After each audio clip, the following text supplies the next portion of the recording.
ओडिशारे एबे कोरोना आतंक समुद्र कूल जहाज लगिबा परे चिंता घारिछि। धामरा पोर्ट्रे हांगकांगर दुईटी जहाज लागिथिबारु समस्ते एबे आतंकित। गतकाली जहाज पहुंचबा परे कोरोना भाइरस पई समस्ते चिंतारे रहिछंती।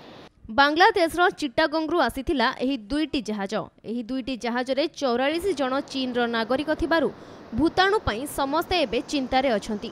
सेपटे सुरक्षा पई समस्त चीनर क्रू मेंबर को मेडिकल परीक्षा करा जायछि। आ सेमानक देहरे कोनोसी प्रकारर भाइरसर लक्षण नाही बोली अतिरिक्त जिलापाल सूचना दैछंती।